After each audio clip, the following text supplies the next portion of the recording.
Good evening, everyone. It is April the 12th, 2022, and the time is now 6:03 p.m. I call this meeting of the Urban Design Commission to order.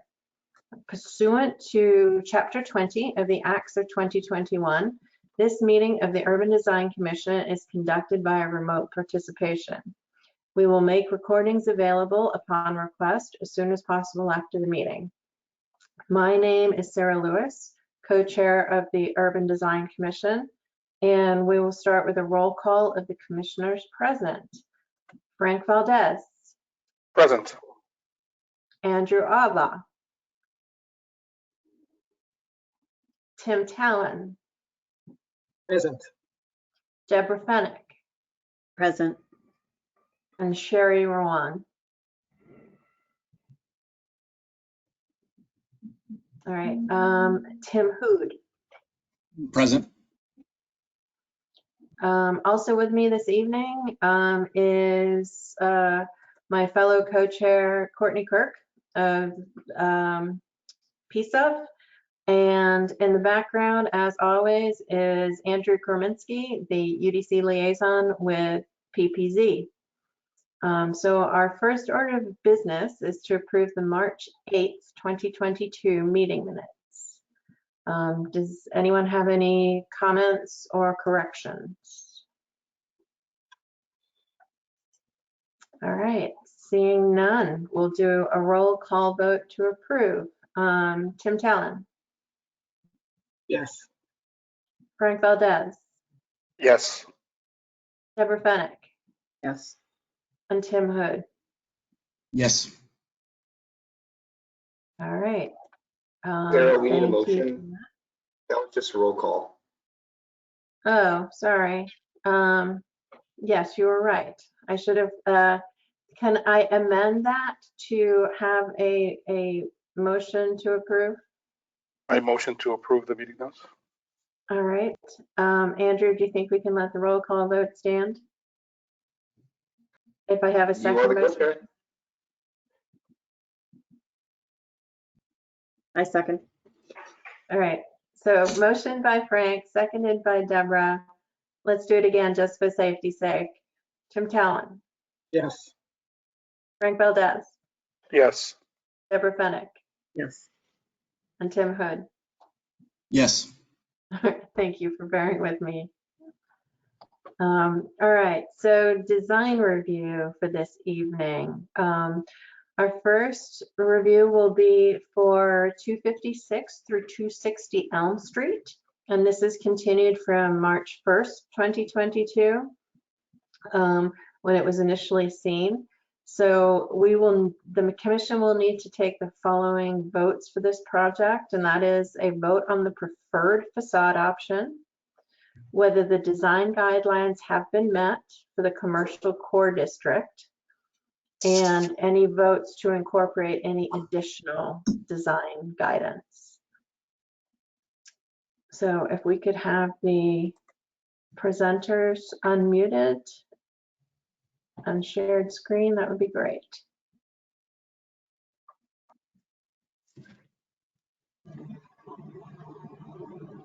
If you are presenting this evening, can you please use the raise hand feature? Thank you very much. Thank you. My name is Gautam Sundaram. We're here from Perkins & Will for the first application. Could you make Ryan Krolbaum the presenter, please? He will be sharing his screen.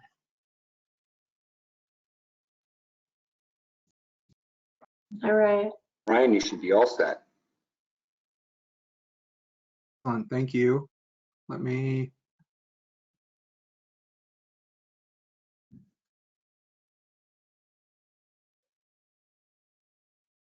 Sorry, I'm not seeing the little. You can't see my screen yet, right? We can. You can. Oh, you can.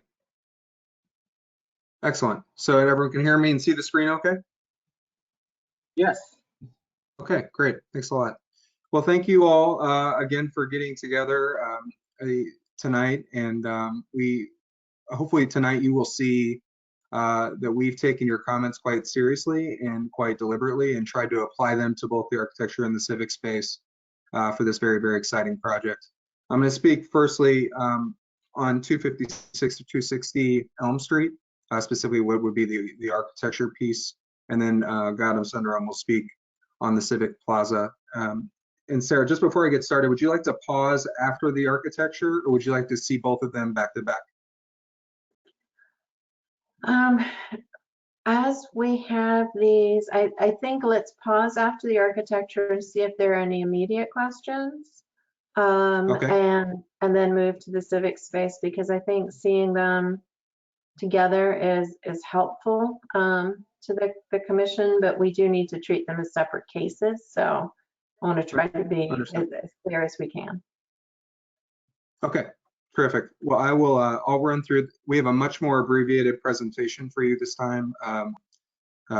We assume you were fell in love with the history like we did, so we won't show you that again. We will show you just the deliberate kind of feedback and design edits, if you will, that we've made based on your comments.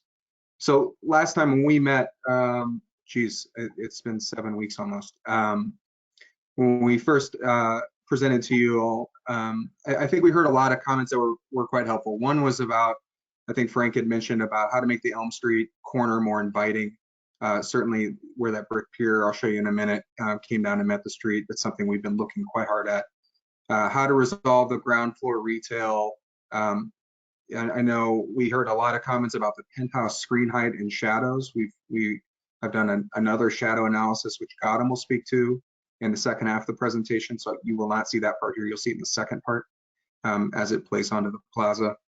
There was a comment about clarifying the zone for tenant signage, making sure that's quite clear where that would happen.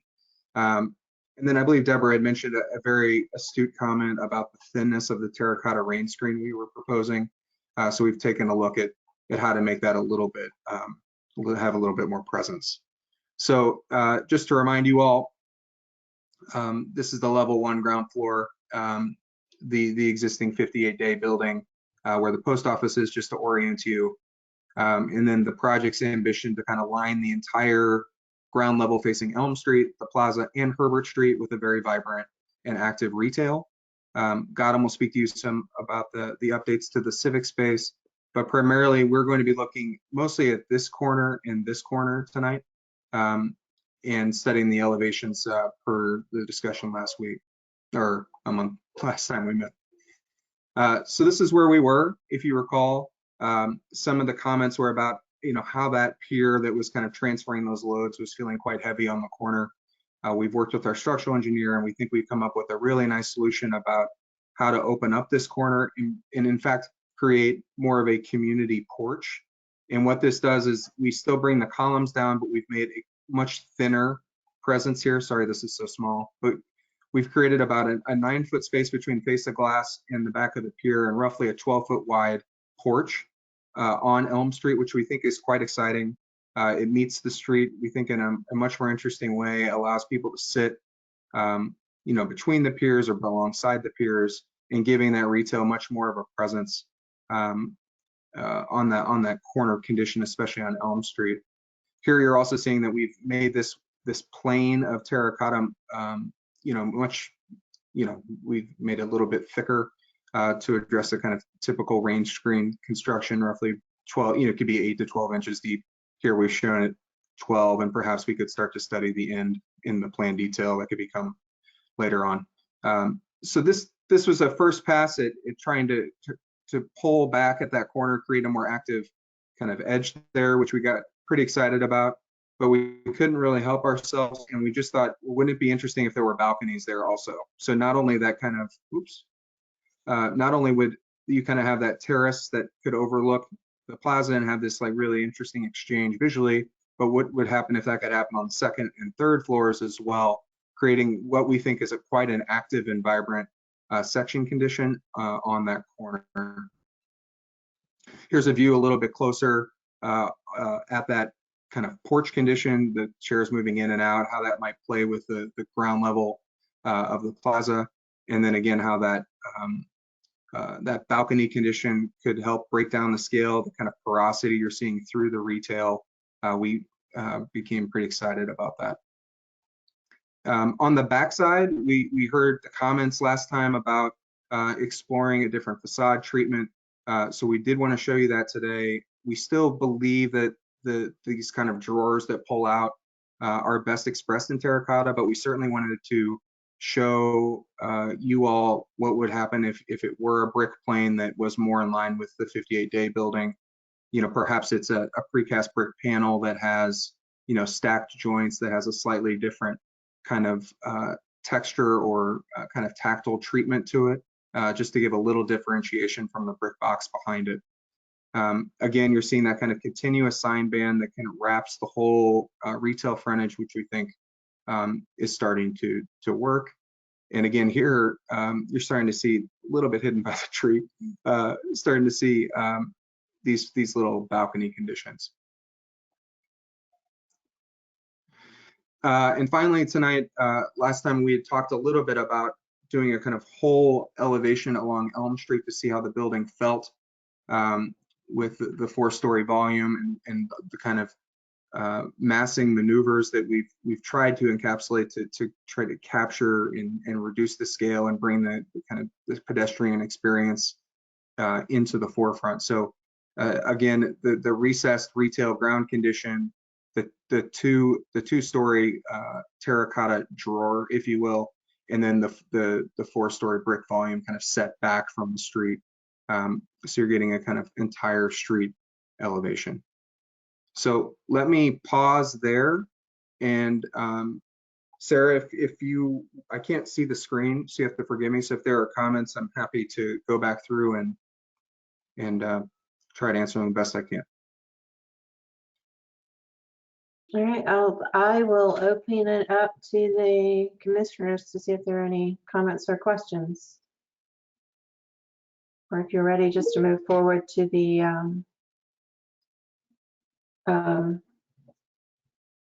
civic space. We could move forward. I will ask if there were any other facade options, or are we just talking sort of the changes to the rear? What we heard last time is that we heard kind of a preference to both the terracotta and the brick. So what we would prefer is to keep the terracotta facade on the Elm Street face, which more or less aligns tonally with the existing limestone cladding on the 274, 280 building.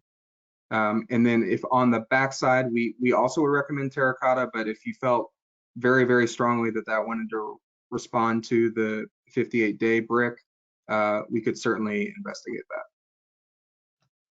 that. Okay, thank you. Deborah. So so the Elm Street facade retail level, is the whole retail footprint set back and there's like an arcade along there, or is it just the corner is cut out? It's yes, yeah, let me show you the plan, Deborah. Maybe that's a little easier to track. Yeah, so we've taken it used to be out here, we've set it back to create that kind of porch condition. Oh, so it is set. Okay, so it is set back as we look here. So you can walk along it parallel to Elm and you're covered. Yeah, Correct. and it goes all the way to the lobby. So it aligns with the lobby so that you can walk covered all the way to the entrance of the building too. And then it's supported. It's hard to tell how it is. So is the drawer supported? I mean, it looks like it is from the plan. Yes. But I'm trying to understand where those I was trying to blow up the elevation I have here. The trees are hiding that too. Oh, can you see my screen? Yeah. Okay. Yeah, so Sarah, the framing, or excuse me, Deborah, the structural framing, we do need a column here kind of tucked inside, but we have worked the framing so that we can hide those columns. And so we do feel good about this as a framing system. We have checked out with our structural engineer to kind of set those back and keep this as open as we can. We're trying very hard not to have the column at the corner, to have that open as much as possible visually. But you But- you can see it back here a little bit. We also think this will act as a benefit to the civic space, which we'll be discussing later, but in kind of tucking in the retailer's patio and providing some more open area for gathering and walkable area through the civic space as well.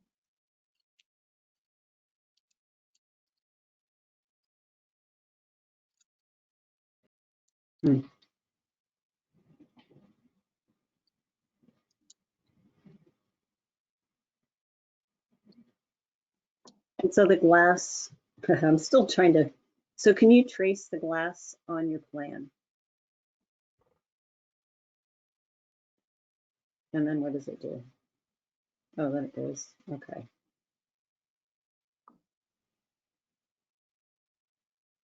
And so Deborah, this is the overhead plane above here, which we tried to show. And then we've kind of separated it with the ACM or steel band as well that Ryan, right, to the retail kind of stands out from the rest of the building with that piece, and then provides also signage opportunities and some potential for customization by the tenants kind of within that banded area. Are we going to comment now, or are we going to wait and hear the whole presentation?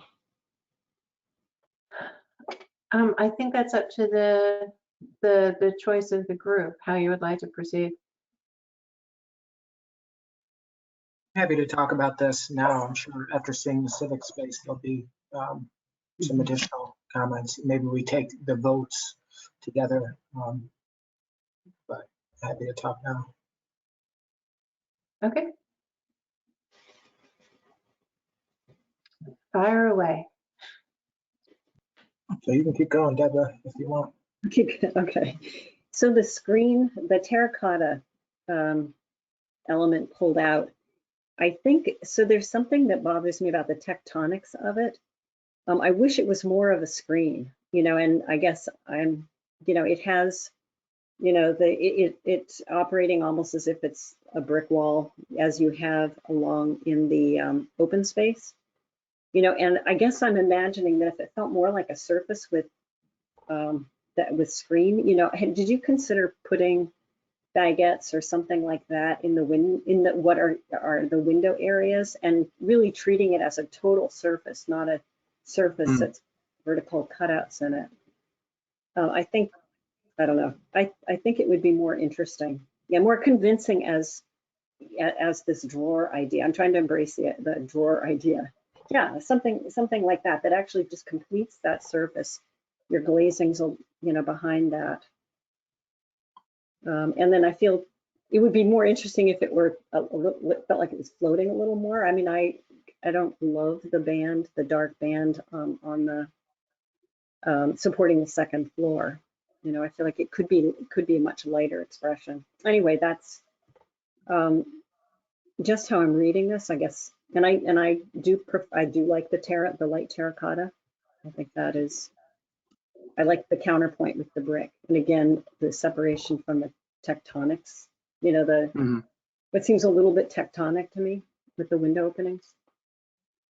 Anyway, those are my comments.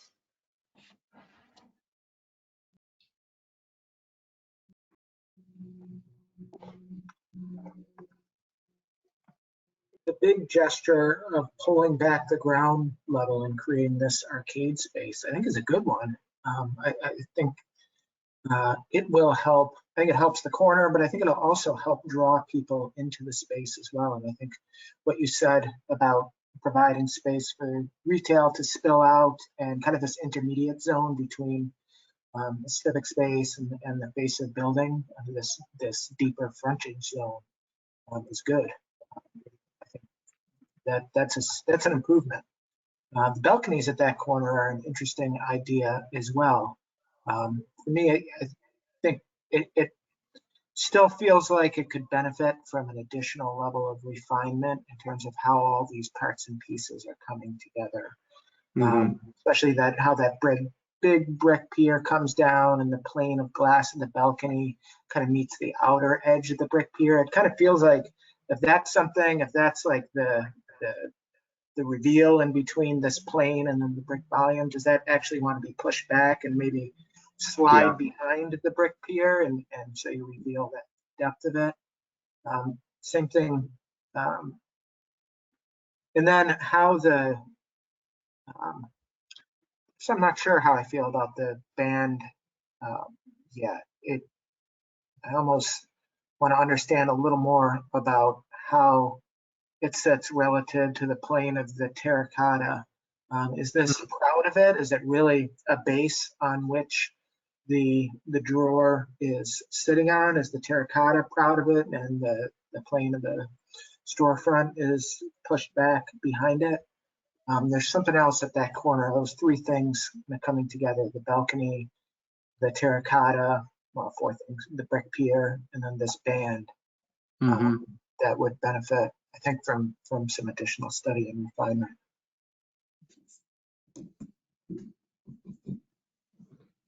I see. So it's, Yeah. it actually is. Yeah, I'm sorry, Tim. I didn't mean to interrupt you. This is the terracotta. It sits on a steel channel that has the signage on it there, and then the glass is actually set back. So that's a very rough mouse-drawn wall section. But your comments are very well taken. I think just like Deborah's comments about the kind of refinement of the terracotta and the tectonic of it, I think that's the next level of refinement as hopefully we move forward in design development.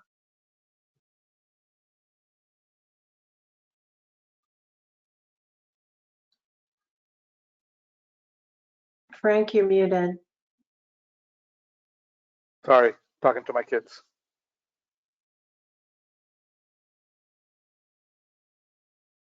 Did you have comments, Frank?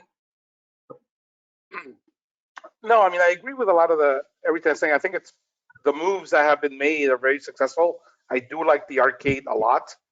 I think it's a great urban gesture to bring people from the street into the retail. I think that it's very, very successful. And I do like the drawers. I mean, I get what you're saying on it, and I do like the light terracotta with it. I think that there's obviously some detailing that needs to be refined, but to me, that's detailing that I think that you'll be able to really work out. But for the most part, I feel that you really approach this and you've answered a lot of our questions. I find the arcade very successful. I would also agree with a lot of the comments that have been said. I think the treatment at the corner is more successful than the previous version. And as far as, you know, the plane of the balcony, the plane of the adjacent brick, I think, you know, it might benefit if it gets pushed back there, and there's like a slight difference there between the edge of the terracotta and the face of the glass and the edge of the balcony, and then the face of the brick, and then kind of the same comments at the base. The black banding, it seems like it's in contrast with like the concept of a plane that's kind of jutting out. So maybe there's a little bit of a recess there, or some sort of like a treatment there at that black base.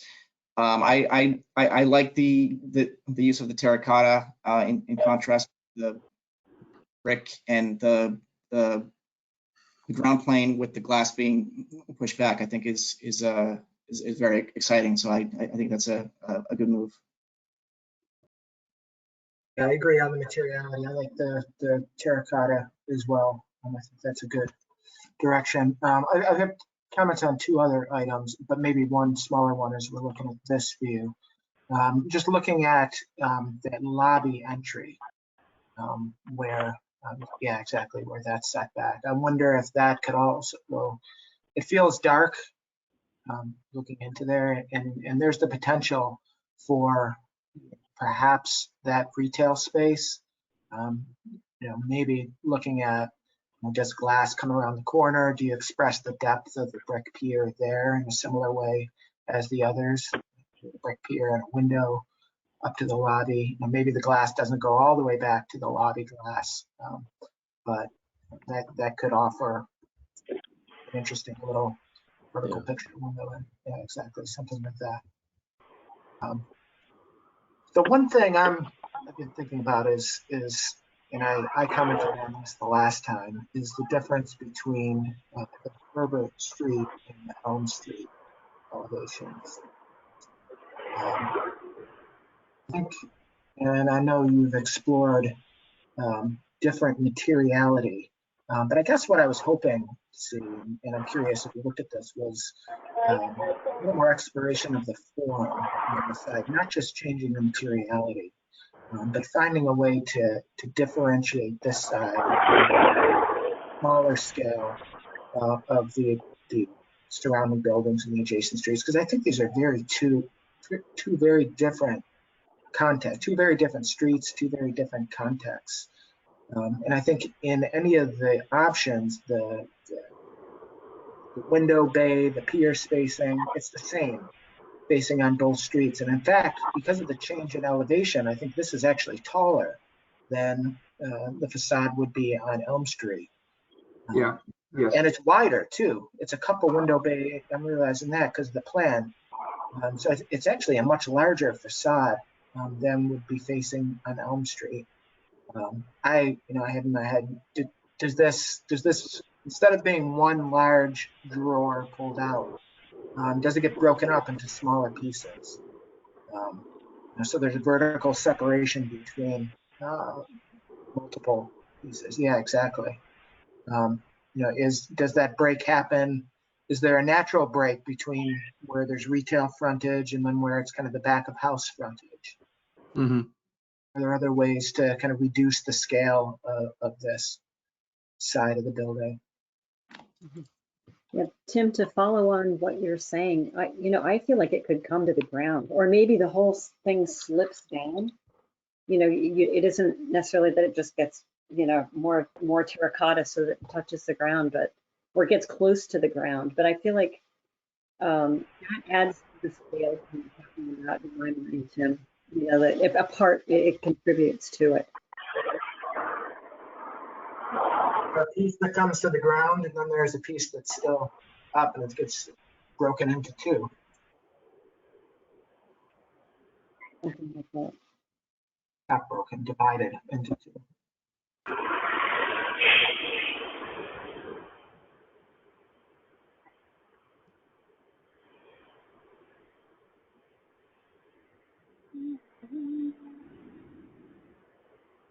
And again, I think that dark band that it's all sitting on is really heavy, given, I don't know, I see this as a much lighter material. And, the brick is, it feels like, it's being held, it's obeying gravity, and the other one is lighter and doesn't need the weight of that.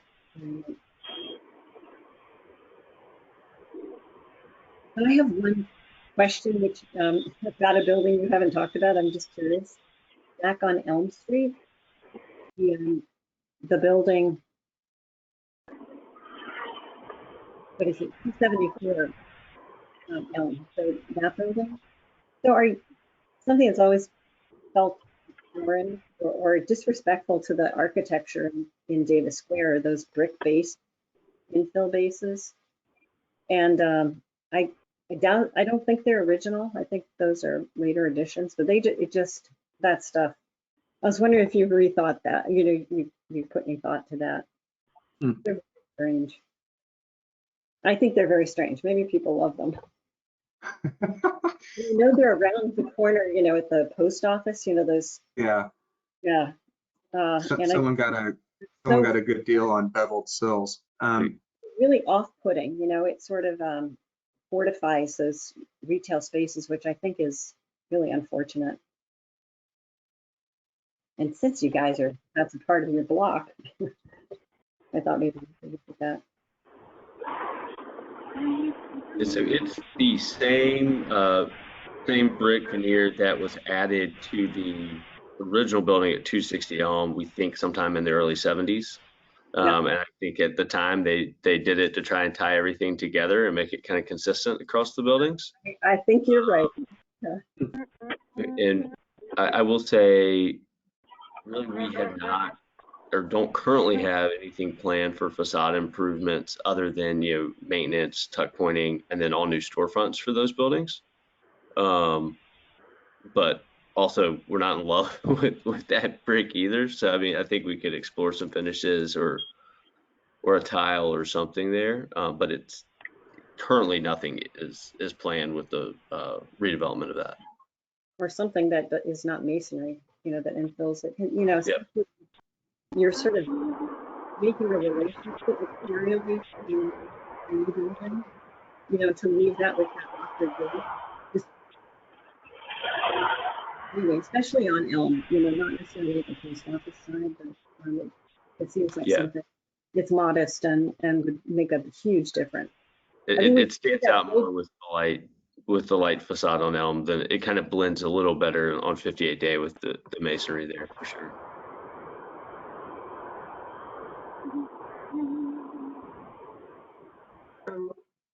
I don't know how others feel. I feel like I have a good understanding of the building architecture on the upper floors, but the storefronts themselves and understanding, the idea of the signage band still feels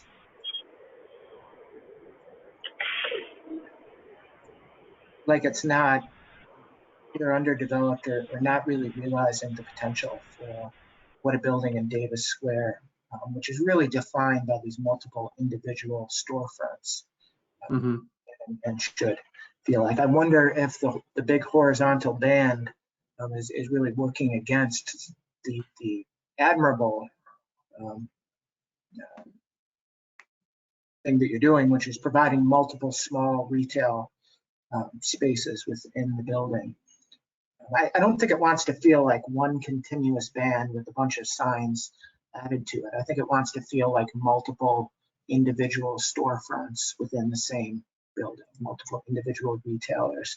And so and I'm really thinking of the Elm Street facade here, and the facade facing in on the civic space. Even if there's a unified expression above, each one of those individual storefronts wants to have, to the extent possible, its own identity. And the other question on the storefront is, and I imagine you're looking at food service, whether you're thinking of any ground level movers, storefronts. So just the corner would be food service. The other two, kind of with the size of them, would be more soft goods or kind of artisan type users. And I'll be honest, we struggle a lot with how much to, as the landlord, differentiate those storefronts, right? Because so many times, no matter what we do, a tenant's going to come in and want to do something different. And so we feel like there's a very, fine line between kind of showing it as finished, but keeping it neutral enough that allows them to kind of come in and provide some detail. And here within the bands, right, I think you could look at, if you see on the left, kind of where the walls come down and it's currently kind of ACM or metal panel that kind of ties in with the black. Could you provide signage opportunities there along the wall as well, or brand colors and things like that? And to the left, Ryan, to kind of down Elm Street for the smaller bays. That really becomes more programmed by the future retail, and maybe kind of as a second exploration with this group once those folks are identified, versus trying to guess and kind of make each one look unique and in so doing so pretty much inauthentic. I can fill in a little bit here, in as much as, given the way things happen in assembly with the base buildings, and part of the reason that the ordinance has the framed storefront requirements that it does is to allow for some of that flexibility. But, and Tim, correct me if I'm wrong, I think what you were getting at is the idea that if that is food service, there's going to be some venting and sort of a darker band across the top instead of just glass going all the way up. But I think as long as that is within the frame storefront, I think it's possible. Yeah. So, Sarah, I will also say we do have these piers here that are trying to kind of pull this facade language and give it a kind of base or some legs to stand on. We might also be able to run those vertically here and keep them out of the band. So I've done that before also. So we can investigate that too. Is that ACM coming down to the ground? Yes.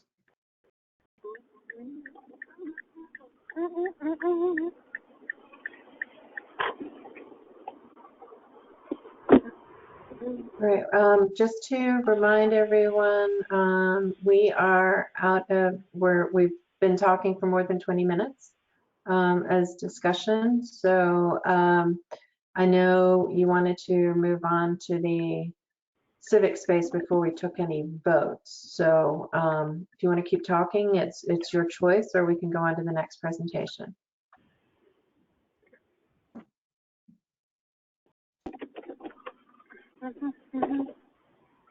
Well, maybe just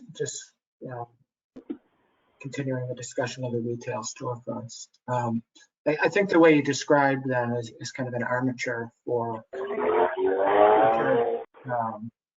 future refinement and expression of individual tenants is exactly right. And I think what I hope is that what comes out of this commission's review is that on the one hand, we don't dictate so much that it would reduce your flexibility in the future by very specific about materiality or that expression at the base, and use the flexibility for the future. At the same time, making sure that there is that space for tenant signage and the ability to. So I guess, Sarah, if there when this space is set out and if there are modifications to the exterior of the building, does that come back before this commission, or is that a staff level review? I think we can recommend to the planning board and any way you'd like to address it. So generally the way it's done in assembly is they have a sort of separate entity, and it's usually done as a staff level review. But it's whatever you're most comfortable with. We can add that as a recommendation for the planning board.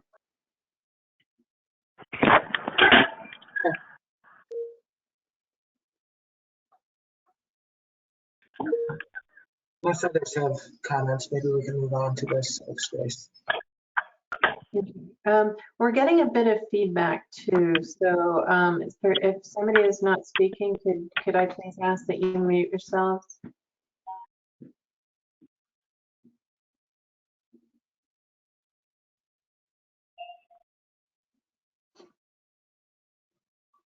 Sarah, would you like to go to the civic space? I think we're ready to move on. Thank you.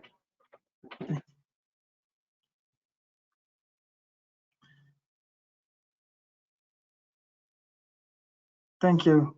So we can just go to the next slide, Ryan. Thank you.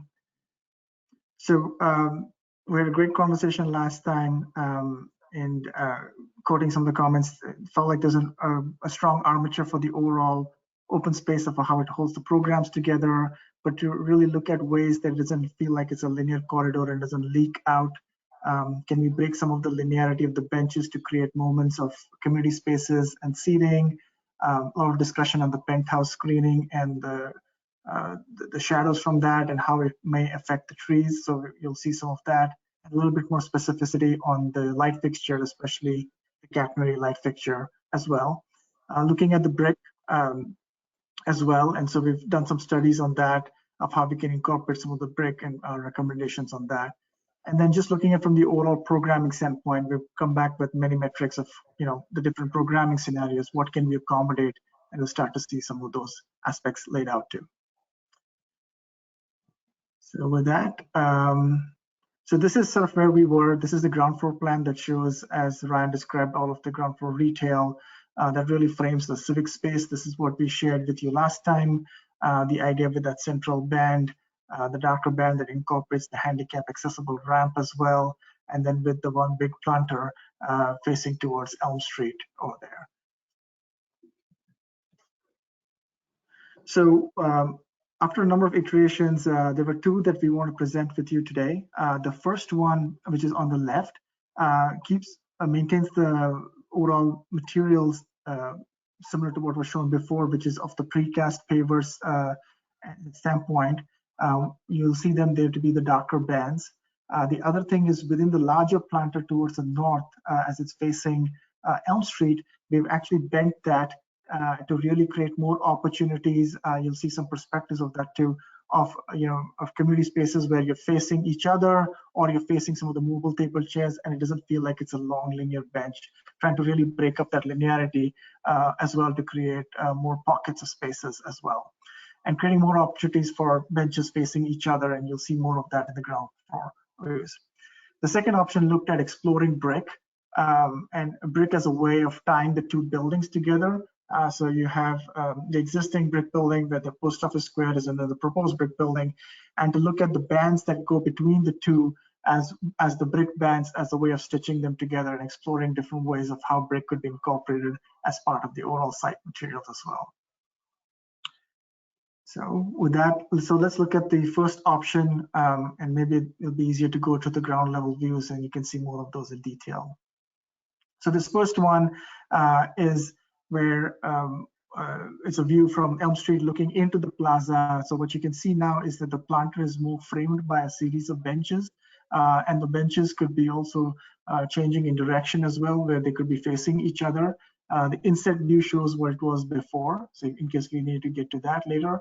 But what you can see is that the long bench has been broken up to really create opportunities for the benches to be facing more each other, but also starts to have a much more of a dynamic engagement with what could be movable tables and chairs from the retail, whether it's an existing building or from the proposed buildings spilling out as well. So this is option one. The next view is same option coming through the existing building lobby. We come out, and here you can see the lobby of the new building across from us, and you can see some of that, where we bent the benches to sort of create a little bit more space for folks to be facing each other, and as it engages with the tables and chairs as well. And lastly, this is the same option now coming back towards Herbert Street side as well. The idea with the idea with the mural or some kind of an art on the existing building, is there a way we can start to incorporate that on some of the vertical surfaces, has been something that we continue to explore to try to bring some consistency also, but really take opportunities of what could be these vertical surfaces as a way of tying them together too, and really bring a sense of vibrancy and art into the space.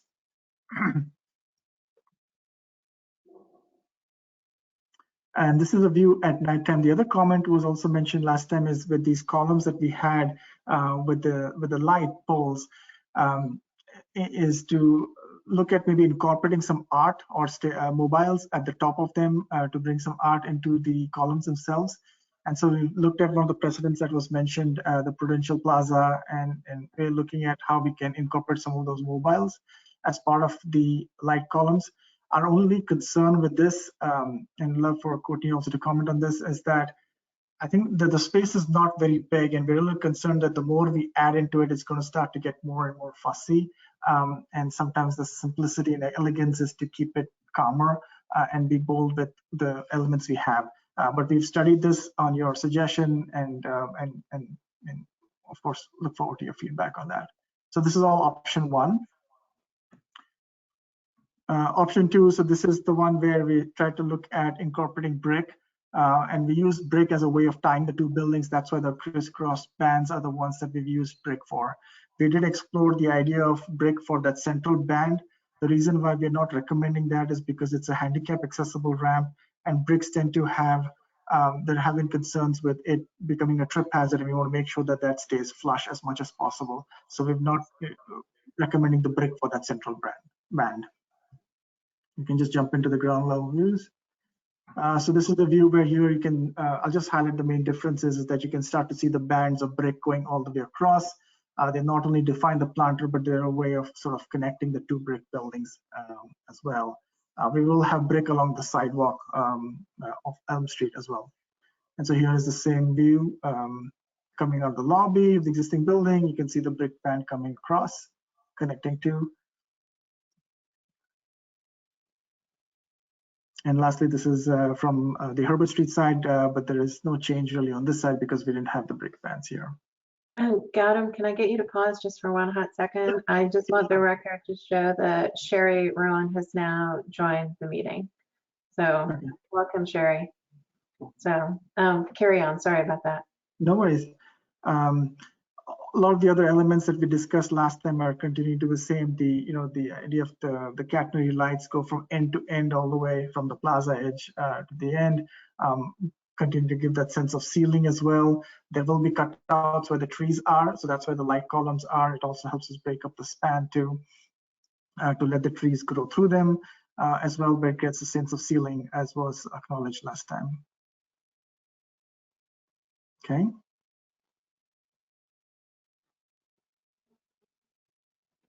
We'll go to the next. So then programming standpoint, we shared these with you. What we've done is we tried to max out how much we think we could accommodate. And these are different scenarios. Of course, they can continue to vary, but if this becomes a farmer's market, we could easily incorporate 4 10x10 stalls for a farmer's market. There could be other ways it could spill out to, but it allows enough room for circulation around them to really help program and activate the space. Could be an extension of the parking lot farmers market that extends in as well. It could be fun.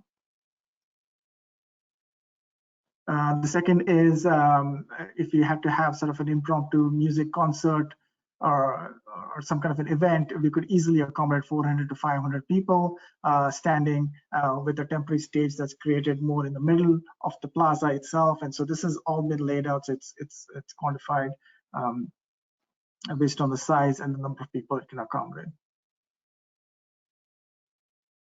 Similarly, thinking about an art, of course, this is based on the type of art, the type of sculpture, but we feel like there are enough pockets of spaces that could really create an engaging way of moving through the plaza with moments of pause for at least 2 to 3 large outdoor art installations, and maybe there's some other smaller ones as well, whether we could use the facade as well as a way to really make this a part of an art event.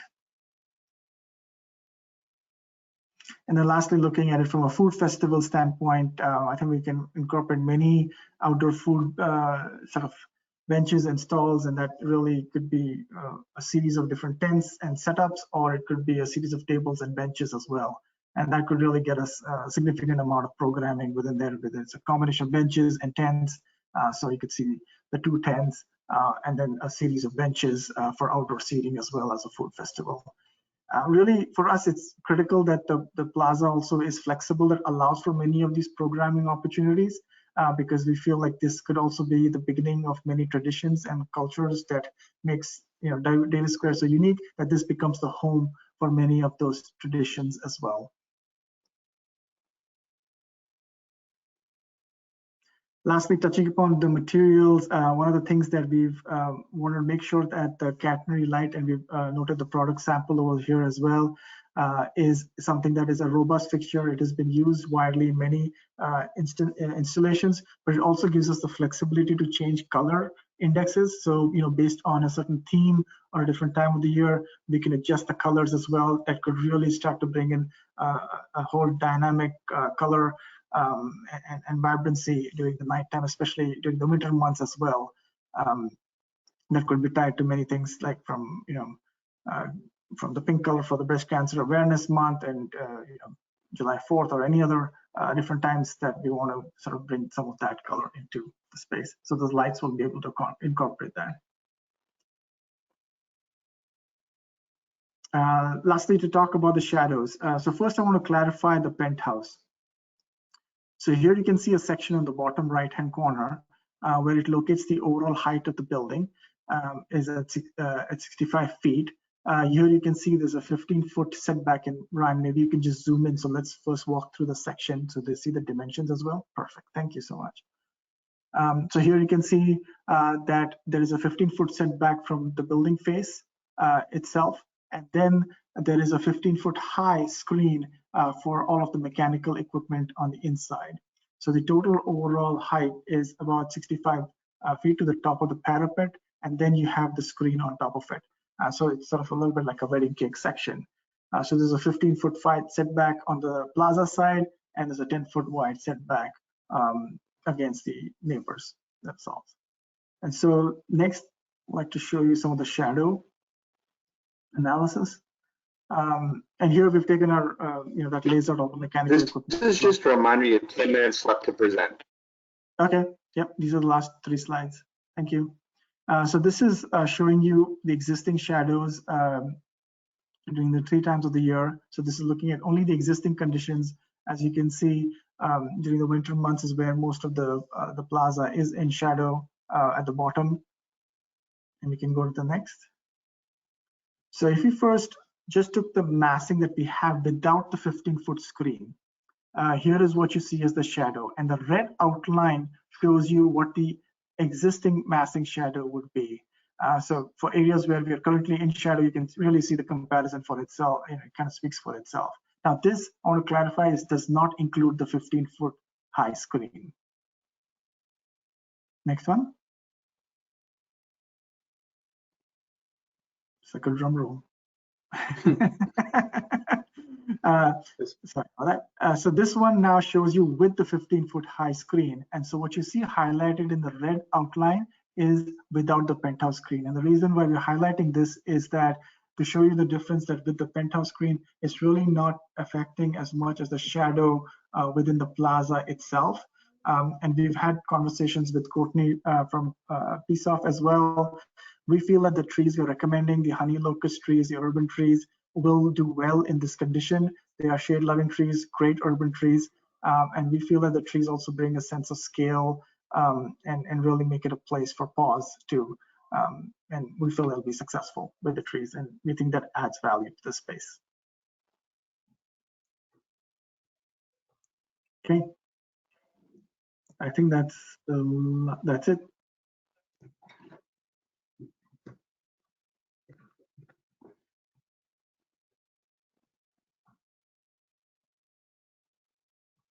All right, do we have any questions or comments? And I'm going to actually ask Courtney, do you want to lead this discussion instead of me, as it's your field of expertise? Yeah, on this one, I might actually recommend that you do it because you started it, if that makes sense. All right, that's fine. But yeah, I just like on tree comments and stuff, definitely, this applicant can also work further with our urban foresters. There are trees that like shade, there are trees that like full sun, so it's just a matter of right plant, right place. So just it's a solution or it's a problem that can be solved. So.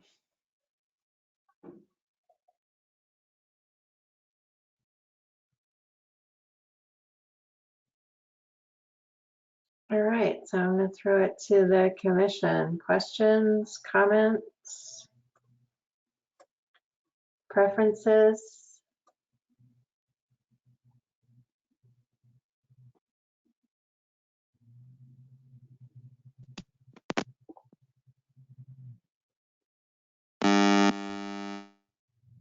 Oh, Sherry, we're having sound issues. Can you guys hear me now? Yes. Oh, there I am. Hi, I was just talking to myself. So I was just curious if you could go to the image that shows a different side of one of these planted areas that doesn't have bench.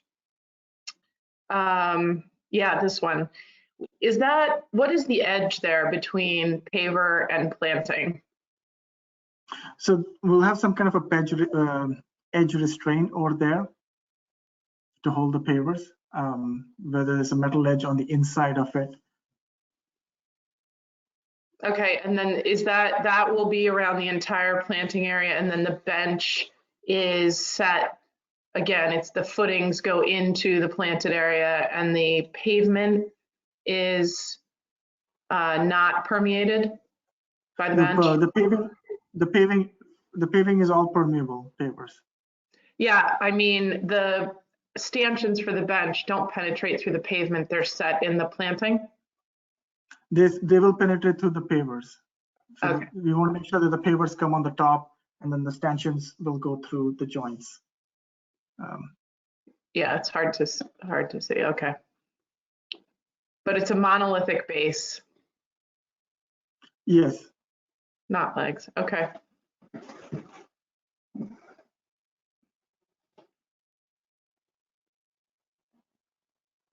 I mean, I just want to clarify that it's not going to be a solid bench. It's going to be more like a shelf, and then the back edge of it will go into and form and frame the edge of the planter. So it's not a solid volume. Okay. Okay. Understood. And the benches I can see have backs. Are there benches with armrests? Yeah, there will be armrests as well, and we'll be working with the guidelines too, because there's we're maintaining a certain number of benches with back, without back, and then there will be armrests as well.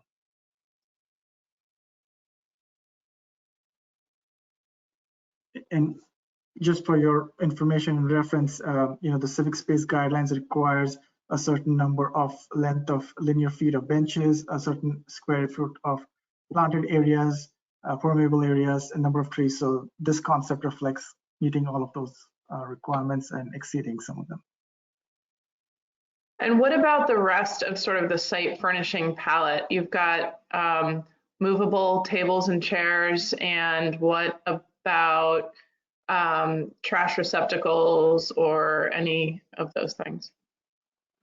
There will be some trash receptacles, and I think we'll work with the urban forestry guidelines and furnishings palette for what are those movable trash receptacles. There'll be recycling bins as well as part of it too.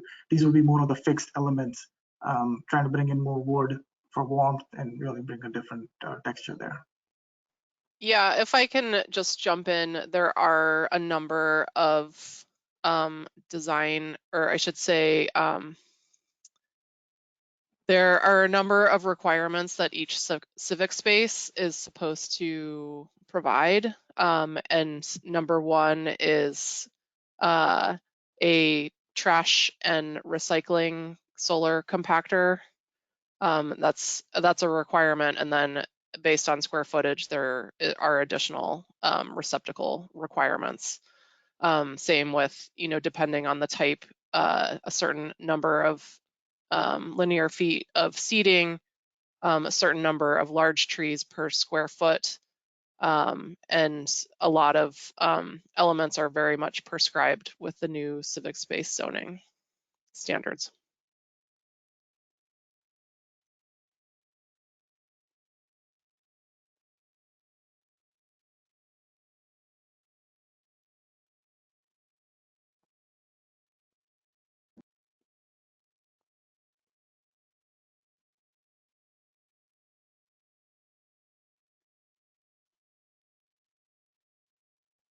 Tim Talon, I see your lips moving. I do not hear you talking. Thank you, Sarah. So one of the comments that was made last time was to look at the arrangement of fixed seating and benching so that it provided spaces where people could sit so they could relate to each other, if not outright face each other. And so I think you've done that in a couple locations. One is kind of the kink that's right. Wish I could draw Yeah, exactly, right there. And I think that's nice because it's not putting people directly opposite each other, but would allow people to relate to each other. The ones that I wonder about are the addition of kind of the freestanding benches on the other side of that planter, which seem pretty close. They're not freestanding. I think they're fixed there on the other side of the path that goes Yeah. through the space. It might be easier. Yeah, exactly. That Maybe one. just to take a look at those in plan. Ryan, could you give it? Yeah. Yeah, so I wonder about those and their proximity, especially to the freestanding tables and chairs, if that really is how, if there are tables and chairs positioned there, and these benches work well against the planter because there's no one directly behind them. But I guess I'm just pointing it out for discussion. I'm curious how everyone feels about the positioning of those. Are those multi-directional or just one direction? Can you sit on either side of them, or you can only sit on the left side as they're shown? They can be multi-directional. Those could become backless so that way you can face either side.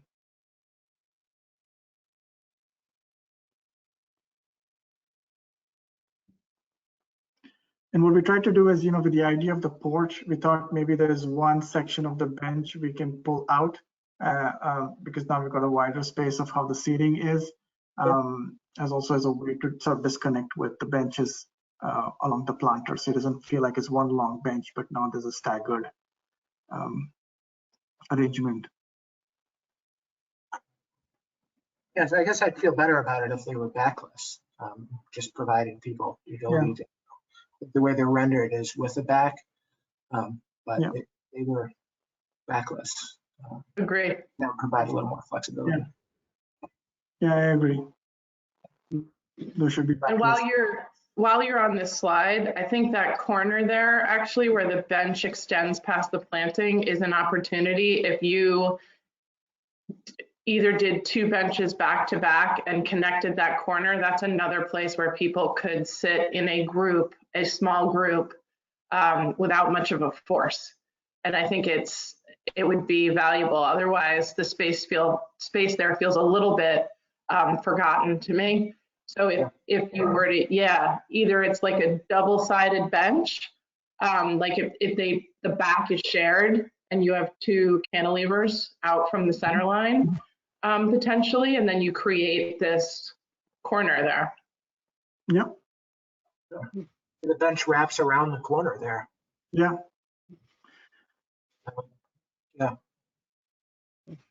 Yeah, I think that's a great suggestion. And then then you don't have any benches like in front of a planter that are sort of hanging out by themselves. They're all sort of locked down. I think I've been going back and forth on the slides about the brick path versus the concrete. Well, first of all, let me step back. I think I think this is much improved. I really like the kink area, as Tim, as you called it, the forecourt to the larger space, and the larger space feels well defined, and not well enough defined, without having the subtlety of being able to operate as smaller spaces. So I think this is much more successful. And I just looking at the brick versus the concrete, I think the concrete is more successful. I'm not sure you need to there's plenty of brick here. Like which color brick, which building do I relate to when you do make it brick?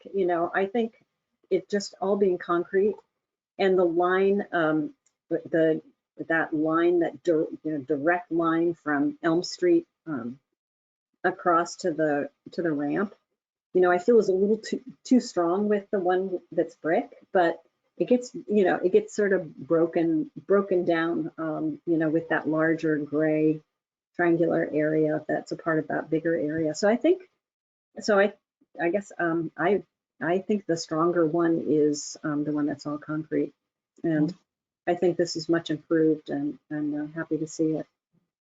Deborah, I agree, and I would offer that the dark banding need not be small unit pavers. I know that the lighter areas are impervious, and that's great, but I bet that you have enough impervious area to infiltrate, and that the brick, what gave me pause is that when you have change in material, it's just an opportunity for differential settlement, right? But and then within the field of pavers, you have an opportunity for differential settlement. So if you were to limit that, if it's concrete in those dark gray areas, I'd actually rather see it cast in place so that there is a path from one end of that plaza to the other that is a monolithic barrier-free surface, and that the fields, the lighter fields, are the unit pavers that allow for infiltration. I think from an accessibility and inclusivity and a long-term maintenance perspective, that is a more successful strategy. So just to clarify, we agree with not mixing the brick because they're two different materials and they'll always behave differently. They're different thicknesses, and we absolutely agree, which is, so having them all the same. The thing that we've done is we wanted to have, like, let's start with the option on the left, is all of the pavers are pervious pavers. So we want to have the same system and not differentiate between what's what's impervious and what's pervious. So Sherry, are you suggesting that the central band is made impervious and the rest is made pervious? Yeah, I mean, I don't know how much pervious area you need, to be perfectly honest with you. I mean, I haven't run the calcs, but my guess is if the dark gray was impervious, you'd probably meet the guidelines. If you don't, and the preference is the dark gray needs to be pervious, I think an accessible path from one end of the plaza to the other that does not have unit pavers, thereby increasing the opportunity for full, inclusive, and accessible passage from one end to the other 20 years from now, that feels like a more successful design move to me. So if you need the other dark gray banding and the triangle to be pervious, I get it, but my preference, strong preference, is that the, you know, up to down band would be cast in place concrete and it just had lamp black in it or was some darker shade.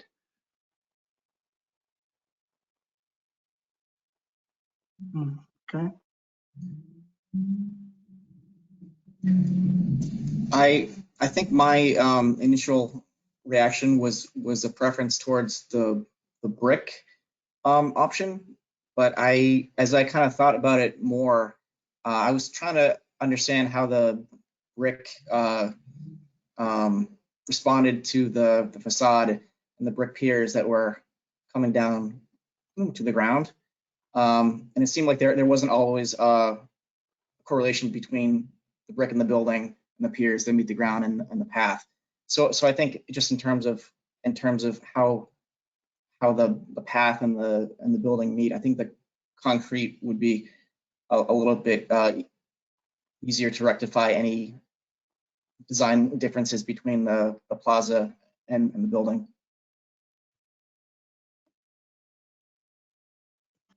Thank you. Can you talk a little more about, well, I guess first of all, on the lighting. It looks like, I think another thing we talked about the last time was thinking more about and defining the plane of the catenary lights. It looks like what you're showing is they are connecting at the floor level between 2 and 3. Is that right? It's at the top of 2. At the top of 2, yeah, between 2 and 3. Yeah, I think that feels like the right plane, the right division of the space. And like I mentioned last time, I think the actual fixture itself and the density of the fixtures is going to make a big difference. So they aren't just little pins up there. They get lost, but it's something that really defines a plane in the space, something large. Yeah, and adding more of them. I think that's all the photometric study we want to do to make sure that it reads well. Because you want the lines also to read that as if it feels like it's a plane. So you need a certain density. I totally hear you. Can you talk a little more about the idea of the objects, pole-mounted objects and the planters that you referenced as being similar to Prudential Plaza? so we have these columns in the planters, and we have some downlights from those to light the plaza. And there was a suggestion that was made to take the tops of those pole lights and add some kind of an arc to it, like a mobile that would move, during the wind. And so the example that was referenced was the plaza in front of the Prudential, which has those mobiles at the top of it. And so we looked at that, and so this rendering reflects adding those kind of mobiles on the top of the columns, and they would be above the catenary lights. So we'd extend these light poles to go beyond the catenary lights and have the mobiles on top of them. Our gut reaction was that it just felt like we're adding too much into what is already a very constrained space, and we may want to keep it simple with just having the light poles with the downlights. That would be our recommendation, but Could you point those out in plan? yeah. I think the ones in the Pru actually were intended to generate energy as well. Like they're, Okay. they're not going to power the Tesla showroom right next to it, but that they somehow are generating some level of energy. And that sort of reads there. And here it does feel a little, like it might be just a one thing too many, especially if it's not like a productive move. Mm-hmm. So Ryan just highlighted in red dots the locations of those. So I think it's headed in the right direction, but maybe this just isn't the right realization of the idea. I think I had mentioned the last time, looking at ways to incorporate public art into the space in a way that was more than just a mural, just a two-dimensional surface treatment, and in a way that reinforced the sense of unique place here, that was really unique and specific to this place. Looking back at and I think there's an interesting idea here that you touched on in your last presentation. You talked about the history of this place and the site, the idea of this being a place where the solar enlarger was invented. And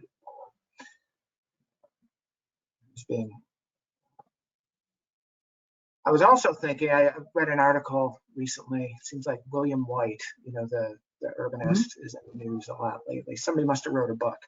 But one of the things he observed when he did his observations of public spaces in New York City was that plazas on the north side of buildings often still got used, often because they would actually pick up reflections of light from glass towers and be illuminated during the day. And I wonder if there's an opportunity to think about the solar enlarger and the idea of this being a plaza on the north side of a building that is not going to get a lot of light, and come up with something interesting and unique that's specific to this place and the history of the place, that is artistic and interesting. And maybe it's something that you commission, and maybe it's something that this developer commits to commissioning as part of this project and establishes a budget for it. And it doesn't need to be resolved today. Right. But I think that would be a really great way of getting this a sense of place. Tim, I'm so glad you brought this up. Could we go to the Elm Street view, which has the, please? Sorry, the Herbert Street view, excuse me. So, you may remember last time we sort of had the idea with the mural, and then there was the railing had a different materiality, and then there was the green wall along the bar counter, right? And so just sort of picking up on the history, one thought was, could you imagine what's now shown as an art? And this is something we engage in artists, so not going to be us, but engage in artists to think about images that are more on the smaller, sort of the elements, like whether the bar counter or the railing, and those get projected out to be much larger. So there's a relationship of that scale, so that the larger of those images are on the bigger wall. Maybe there's a way to sort of bring that story back as to how those enlargements show up, and in some bold, art manner. Again, engaging with an artist to tell that. Yeah. Could be a cool opportunity. And I will say, we have already engaged with the Somerville Arts Council. We're actually working with Somerville High School right now to do a temporary art installment throughout on all of the window blockings that are in place at 58 Day while we're waiting for the new storefront to come in. And would be happy to commit to some type of, art, I guess, dollar value or commitment, to ensure maybe not just the murals, but sculptures and other opportunities for local art throughout. But we feel like that's a great idea for the area, and we're happy to commit to that. That's great.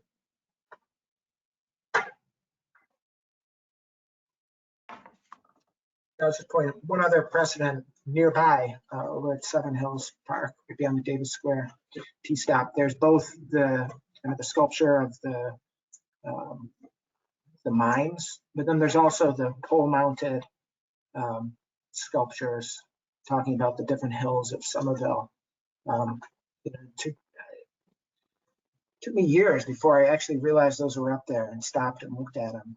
But it's nice to have that in the space and something to discover. Interesting fact about the artwork at Seven Hills, it was supposed to be mobile and rotate in the wind, each one. But that in the 80s, I guess that was a little challenging for the artists, but they, the same one did a similar installation at Conway Park. So if you ever go to Conway Park, and at the top of the park lights, there are wind driven art pieces. I did not know there were mobiles. You learn something new every day.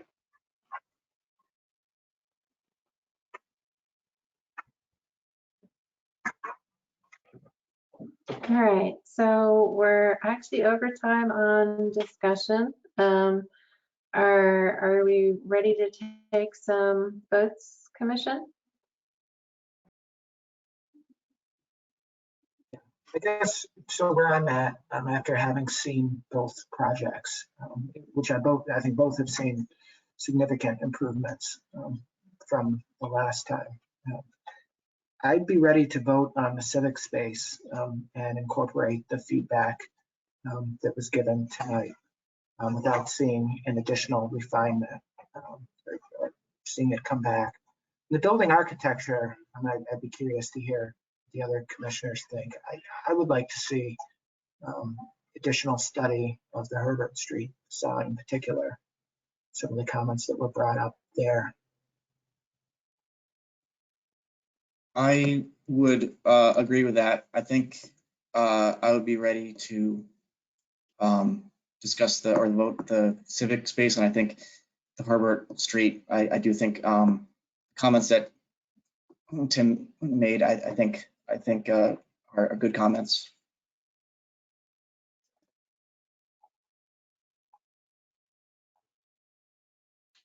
All If we right, were then, to do that, I would want to see development of Elm Street also. And I think they're somewhat related also. I mean, they don't think they have to be the same thing, but I do think they're somewhat related.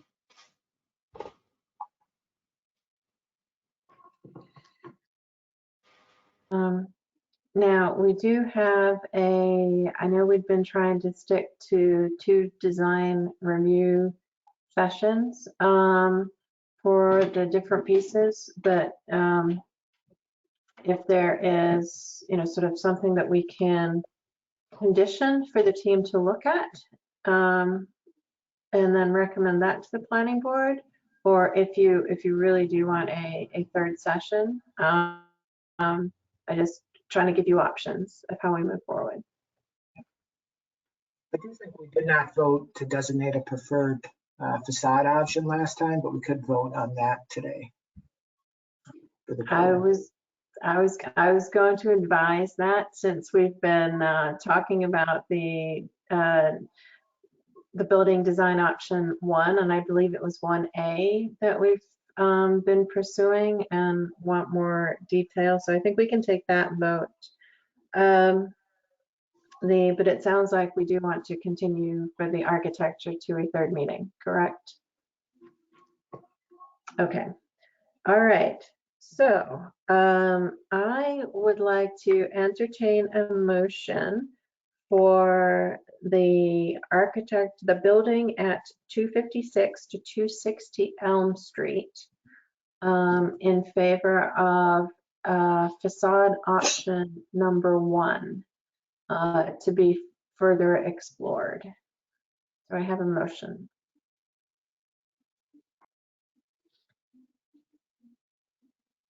Wait, facade option number 1, can we pull that up?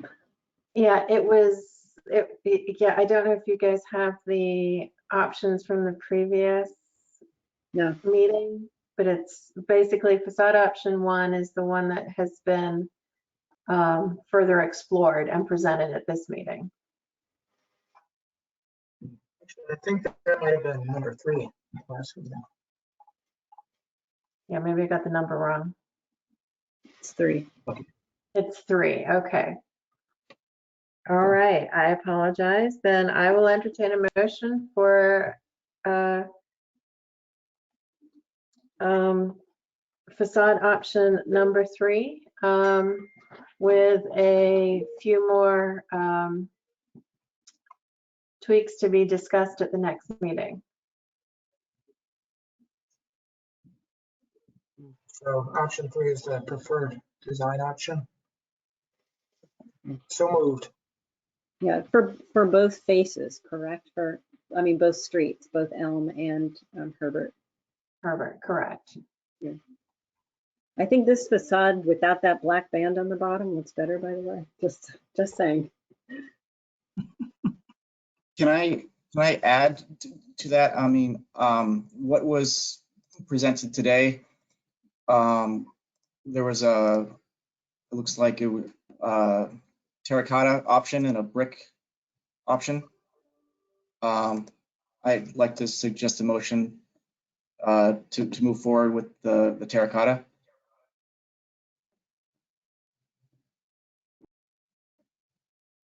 All right, so so the motion is to pursue preferred facade option 3 with the adjustments that were discussed this evening to another. I'm confusing our votes. I'm sorry. I need a motion that we vote that facade option number 3 is the chosen preferred facade with the terracotta at both the Elm Street and the Herbert Street facades.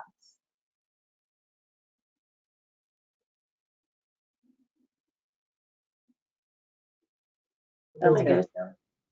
Thank you, Deborah. Do I have a second?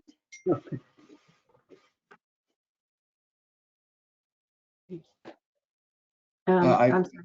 I will second. Seconded by Tim. All right, roll call vote. Tim Talon, Yes. Tim Hood, Yes. Deborah Fennick, Yes. Sherry Rowan, Yes. and Frank Valdez. Yes. All right, so then for the architecture, thank you all. For the architecture, I also need a motion that we will continue the project until our next meeting for further discussion of refinements that were recommended this evening. So can I get a continuation motion? So moved. Okay, moved by Tim, second. Second. Seconded by Frank. Roll call vote. Frank Valdez, Yes. Deborah Fennick, Yes. Sherry Rowan, Yes. Tim Talon, Yes. and Tim Hood. Yes. All right, so thank you, architecture team. We will talk again. Now for the civic space at 270 Elm Street. As as there were options shown. I believe I'd like to get a motion to approve option number 1 that shows as modified today with the articulated planter, that has all concrete cast in place for the path through the plaza, and pervious pavers in the field areas only.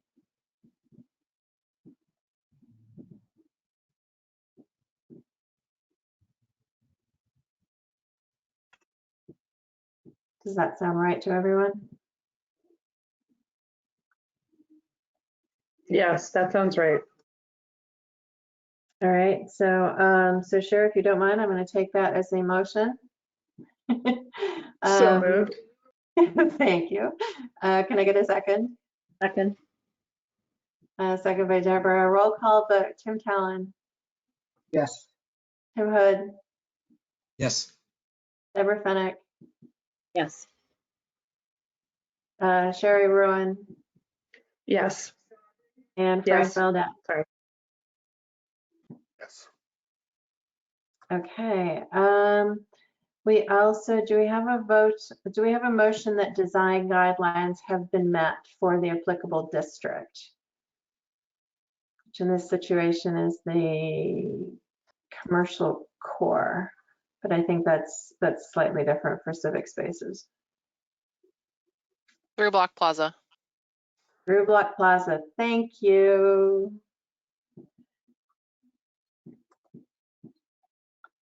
So do we have a motion that the design guidelines have been met for Through Block Plaza? Yes. All right, so moved by Tim, second. Sorry, Tim Talon, that is. Second by Sherry. Roll call vote. Tim Talon, Yes. Tim Hood, Yes. Deborah Fennick, Yes.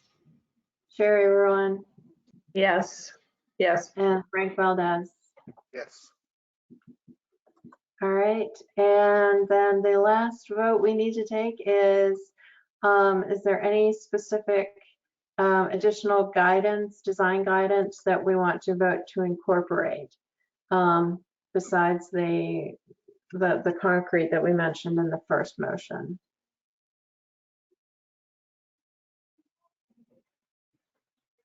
So I think there's 3. One is reconfiguring the bench facing Elm to wrap around and connect.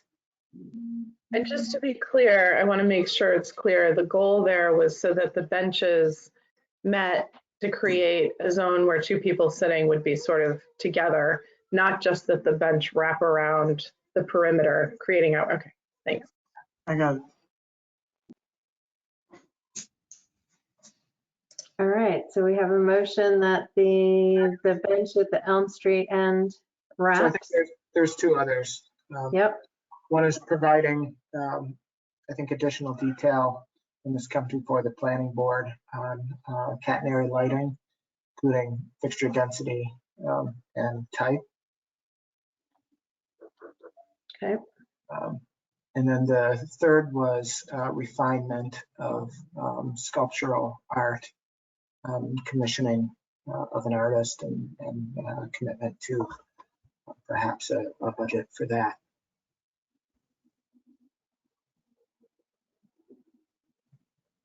All right.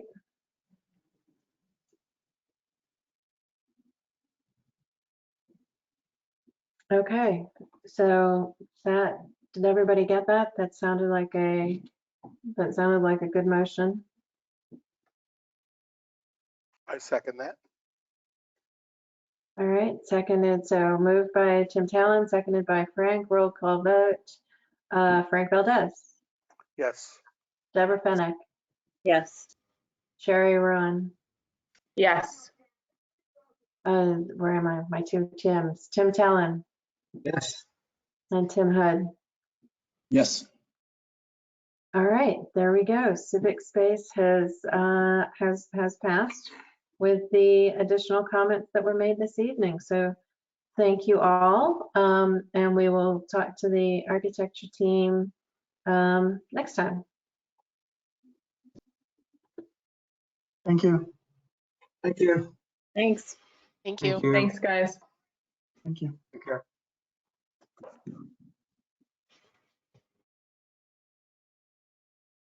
All right, then our final project for this evening is an apartment building at 366 Broadway. Andrew, can you help us unmute and, okay, we are one step ahead.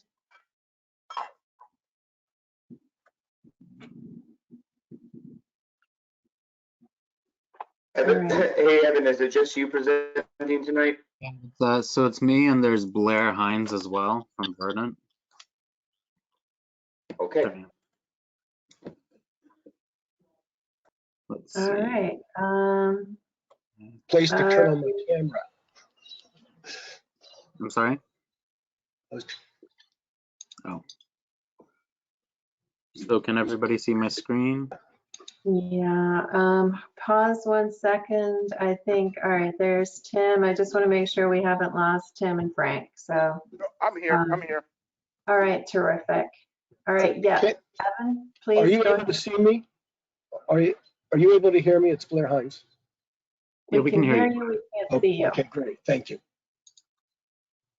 Okay, so because this is our first time seeing you with this project, I'll just dig into an overview of the project and the development team first. So we're looking at 366 Broadway. It is a 4-story apartment building in an MR4 zone. Next slide. So the project team is being developed by 366 Broadway LLC, and that's under the care of Edward Doherty. The legal counsel is McDermott, Quilty & Miller, LLP. I, Evan Stellman, am representing the architects, Calsa Design tonight. Civil engineer will be DGT Associates with traffic and parking provided by DCI. And we have our wonderful landscape architect, Blair Hines, on the call as well tonight. So just to give you an overview of the developer, we are working with a seasoned developer who's really excited to get this project rolling. This is a recently completed project that he developed over in Cambridge. This is 44 units located at 95 Fawcett Street. And then a second project of his that was recently completed is 33 condos in South Boston on West Broadway. Moving on to the site itself, we're located in an MR4 zone here, just up the street on Broadway from Foss Park here. And then if you continue up Broadway, you head towards Magoon Square over here. We are within a half-mile of walkshed of the proposed Gilman Square MBTA station, and we are not within a pedestrian street. Moving on to the neighborhood, this is an aerial view of the site. On the site, there's an existing 2-story professional building. This is the view looking down Broadway towards Foss Park. It kind of reads as a 1-story building from this view. And then looking the opposite direction towards Magoon Square and down Thurston Street, it starts to read as a 2-story building. This is from Thurston Street looking up towards Broadway. You can see the back of the existing building here. And then you can see some of the smaller scale projects behind us, which would be more consistent with apartment houses in the new zoning code. You also have some typical triple deckers in the neighborhood behind us along Thurston Street. Directly to the right of our site, there's an apartment house style structure, 2.5 stories.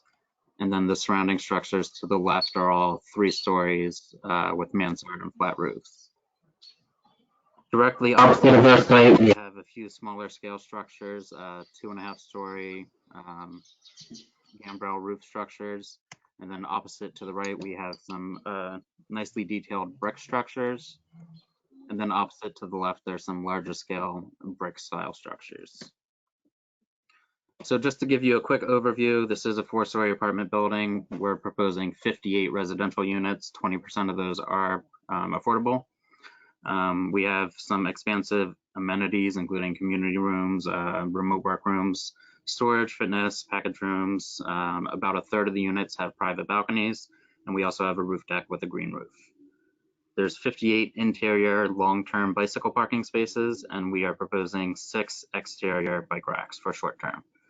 The total gross square footage is just under 50,000 square feet, and we're designing for net zero ready and LEED Gold certifiable. This is just the proposed unit mix. 57% or 33 units are studios, 21% are going to be 1-bedrooms, 14% 2-bedrooms, and 8% 3-bedrooms. So we did design this to comply with all of the necessary zoning parameters.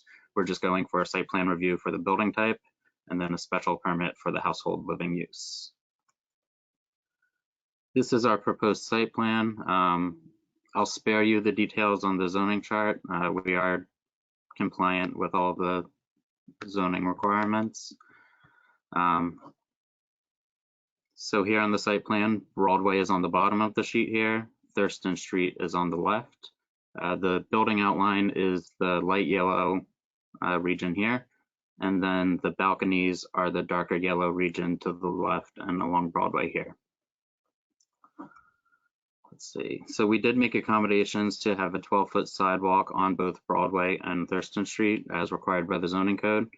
And we did that by setting the building back a few feet on both facades. The primary access on this plan is from Broadway, which is right here. That's our main lobby area. And along Thurston Street, there's about an 11-foot grade change. So we have a secondary access point at the bottom of Thurston Street at the corner here. And we've also made accommodations to have an underground transformer vault at the front right corner along Broadway here. So at this point, I would like to hand it over to Blair to walk through the landscape, and then I'll take it back to walk through the architecture and facade options.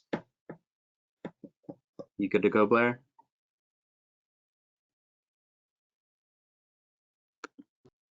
Hi there, everyone. So for the record, this is Blair Hines, principal at Verdant Landscape Architects. And in developing the landscape plan for this development, we really think of 3 primary purposes. One is to improve the public streetscape. Secondly, to support residential living on the site. And thirdly, to offer some mitigation to the abutters. In terms of the improvements to the streetscape, we are going to be compliant with the new, very robust street planting design that the city has implemented, which would include permeable pavers along the edge of the curb, as well as an expanded below pavement planting soil that goes not only below the permeable pavers, but also below the concrete pavement. As Evan had mentioned, the sidewalk is also expanded to be 12 feet, so which would be a very generous area along Broadway. And we are also, as you can see, the small little trees are the ones that are existing that are in a little bit challenged condition. The next important piece, as Evan mentioned, was to provide short-term parking for bikes, and that's being handled along Broadway, adjacent to the front entrance. In terms of supporting residential living, we're looking to kind of accent the front entry with both special pavement as well as some ground level plantings. But the most primary component of this is, next slide, is the rooftop amenity space. Evan, can you slide the next one? One more, please. Okay, here we are. So the rooftop amenity space consists of an ensemble of a number of outdoor kind of dining and living room kind of ensembles that are separated with some planters and are accented with some lighting. And you can also see off of the building component for the stairs and the elevator, there's a pergola to provide some shade. But another important feature that we've been using on a number of our projects that have been well received recently is a synthetic turf area, because this really provides a lot of flexibility. It includes areas for like informal, rather small games, could be cornhole or some other type of just, play or lounging about or yoga or exercise, or even an area for young kids to trot about and play. We also have experienced, as some of you may know, that the synthetic turf gets very hot, so that would have like a on-demand little button. You could spray it down in the heat of the summer to just cool that area off.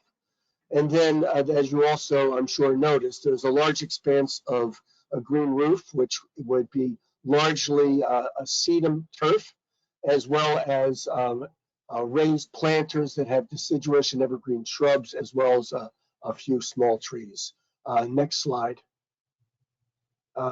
Actually, Evan, best yet, go to the very first slide. I think that would be the simplest. Okay. So the last thing that component of the design is really to offer some mitigation for the adjacent residents. And in this situation, we're proposing some of these very vertical formatted trees. I think that you've probably seen them on a number of plans that go before the city, of these very spire-like sweet gums, as well as a ground covering of native shrubs and herbaceous plants. And that's both along the east and the south, and I guess it's the west facades of the building. I'm happy to answer any questions, or we can proceed with the presentation.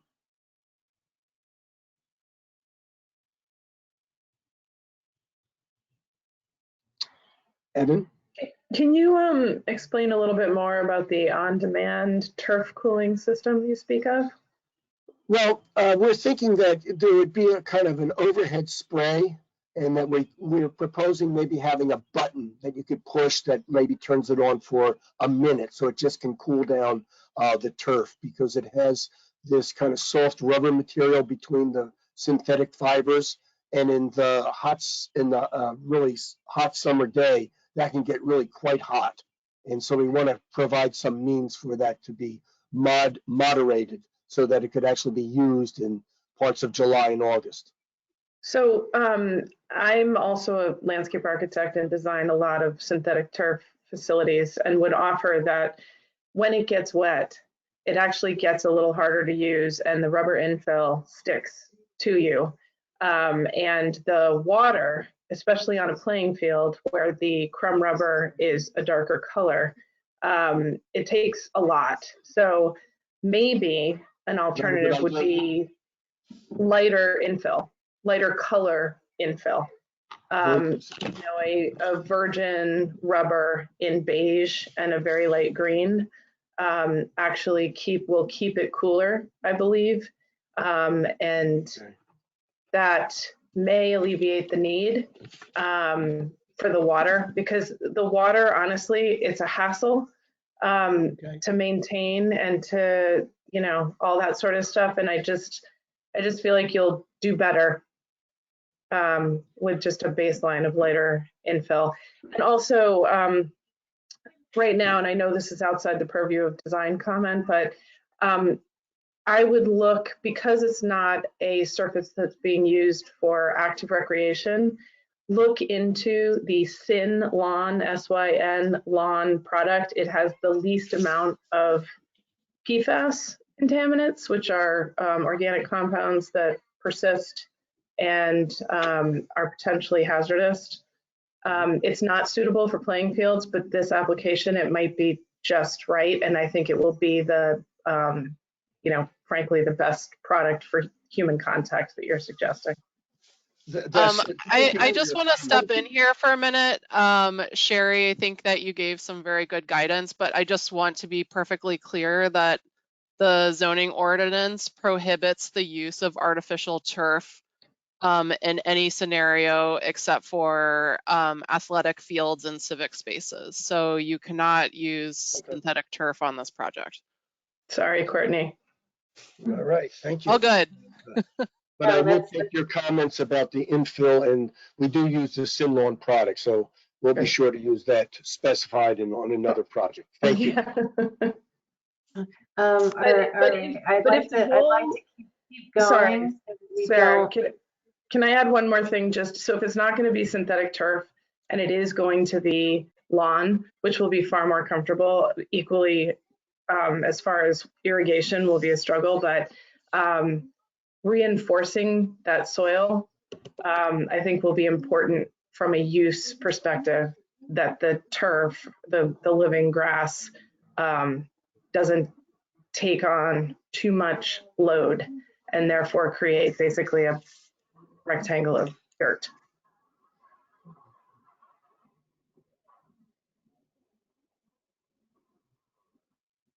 Okay.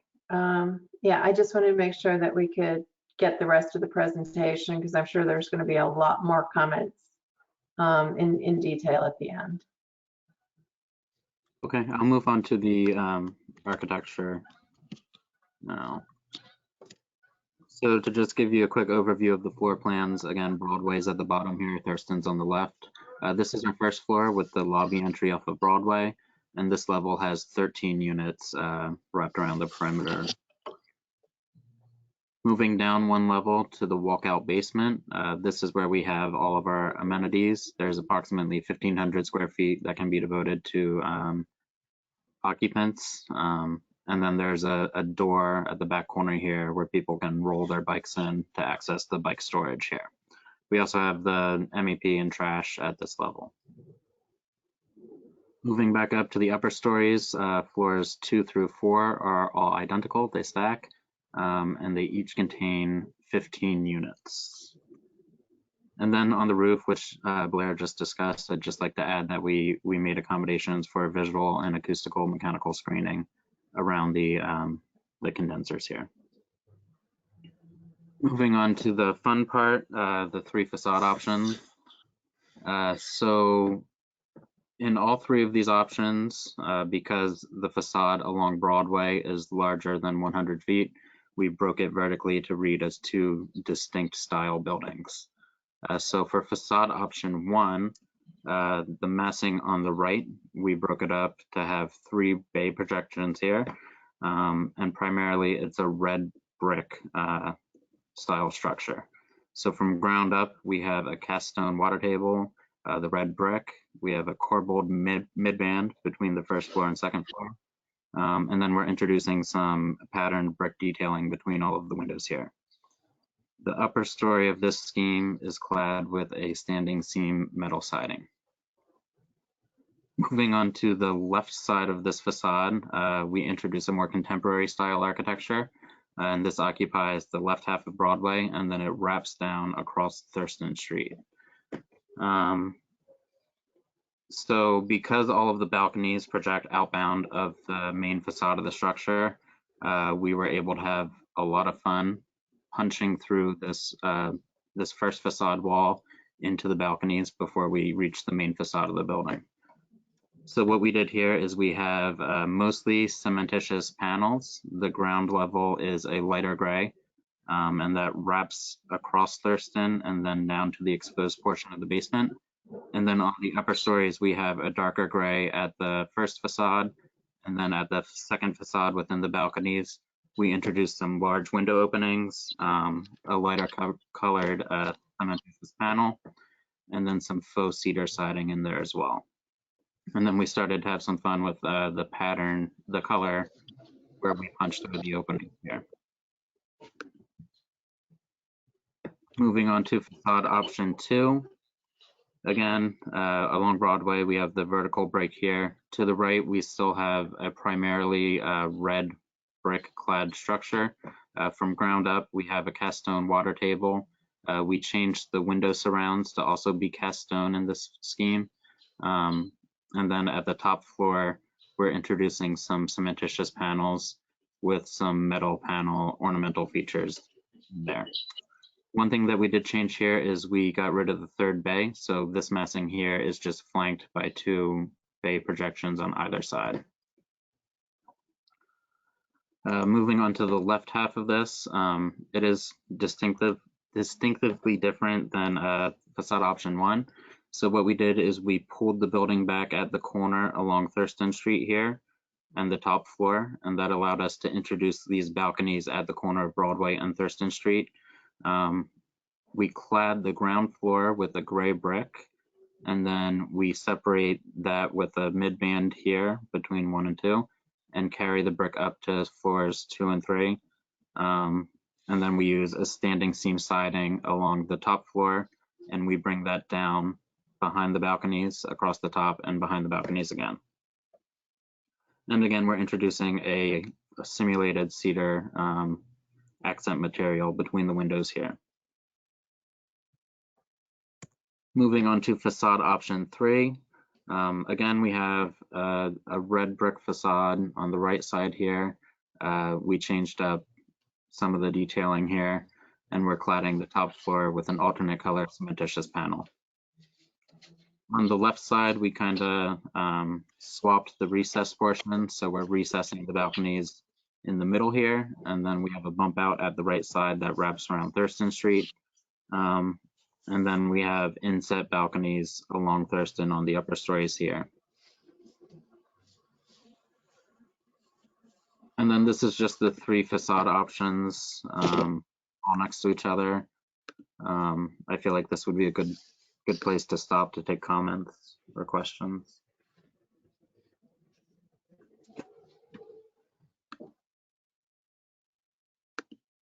Is this, the presentation is complete at this point? Yes. Okay. All right, so thank you. Yeah, we'll throw it to the commission.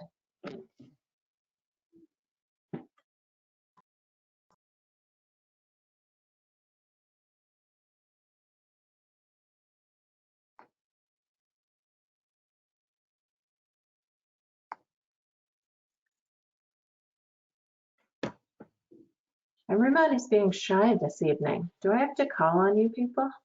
Can I, Evan, can I ask you something in regards to, can you go to the plan for a second? Yeah, which floor do you want to see?